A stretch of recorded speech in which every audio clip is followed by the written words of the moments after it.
जी अस्सलाम वालेकुम दोस्तों, मैं थोड़ा अपना हकीम अहमद नहीं अर्शद। थोड़ी देर पहले एक बंदा आया ते आके आखन लगा, यार इस दुनिया का बेड़ा गर्क हो जाना है, ये कौम सुधर ही नहीं सकती, सत्यानाश।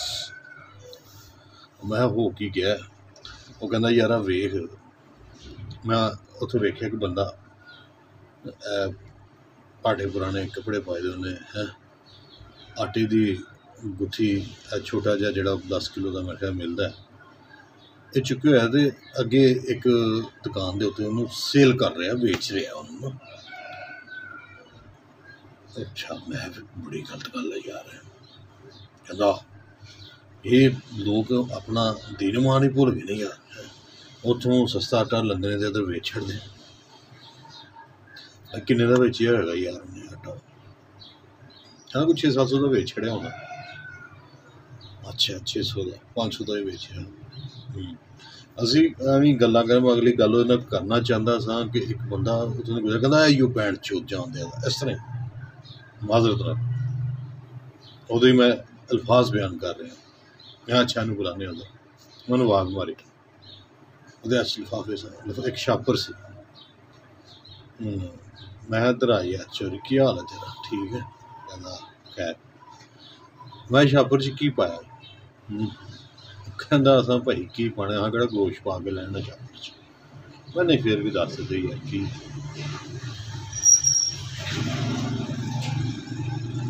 ਅੱਖਾਂ ਬੰਦੇ ਦੀਆਂ ਭਿੱਜ ਜਾਂਦੀਆਂ ਨੇ, ਬੰਦੇ ਨੂੰ ਰੋਣ ਆ ਜਾਂਦਾ ਕਿ ਅਸੀਂ ਕਿਸ ਤਰ੍ਹਾਂ ਦੂਜੇ ਬੰਦੇ ਦੇ ਬਾਰੇ 'ਚ ਗਲਤ ਤਾਸਰ ਕਾਇਮ ਕਰ ਲੈਂਦੇ ਹਾਂ, ਬਗੈਰ ਸੋਚਣ ਸਮਝਣ ਤੋਂ ਇਲਜ਼ਾਮਾਤ ਦੀ ਬੋਛਾਰ ਕਰ ਦਿੰਦੇ ਹਾਂ। ਲੋ ਜੀ, ਉਸ ਬੰਦੇ ਨੇ ਛਾਪਰ 'ਚ ਕੁਕੜੀਆਂ ਦੇ ਫੰਗ ਨਹੀਂ ਹੁੰਦੇ, ਕੁਕੜੀਆਂ ਦੇ ਫੰਗ ਉਹ ਪਾਏ ਹੋਏ ਸੀ। ਥੋੜ੍ਹੀ ਜਿੰਨੀ ਐਨੀ ਕੁ ਸਾਰੀ ਸੀ, ਤਕਰੀਬਨ ਕੋਈ ਪਾਈਆ ਡੇਢ ਪਾ ਕੁਕੜੀਆਂ ਦੀ ਚਰਬੀ ਸੀ। 2 ਖਰਬੂਜ਼ੇ ਸਨ। ਇਸ ਤੋਂ ਇਲਾਵਾ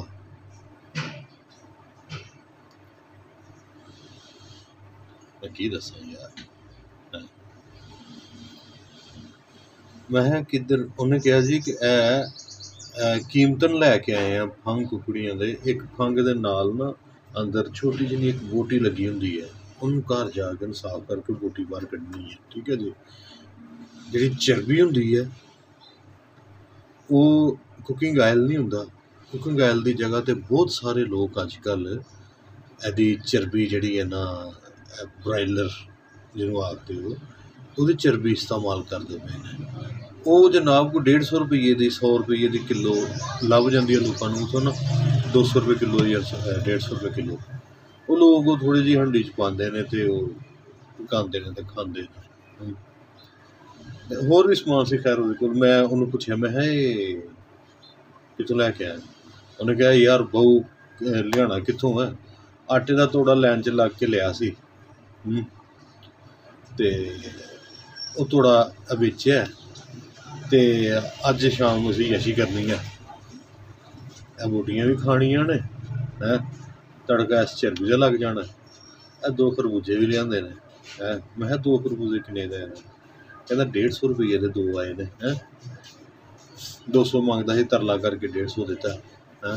ਅਤੇ ਸਹੀ ਗੱਲ ਆ, ਖਰਬੂਜੇ ਵੀ ਉਹ ਜਿਹਨੂੰ ਖਾਂਦੇ ਬੰਦੇ ਨੂੰ ਹੈਜ਼ਾ ਹੋ ਜਾਂਦਾ। ਲੇਕਿਨ ਕਹਿੰਦਾ ਯਾਰ ਬੇਟੀ ਛੋਟੀ ਤਰਲੇ ਕਰ ਰਹੀ ਸੀ ਹੈਂ, ਕਿੰਨੇ ਦਿਨ ਹੋ ਗਏ ਨੇ, ਮੈਂ ਅੱਬਾ ਖਰਬੂਜੇ ਖਾਣੇ ਨੇ।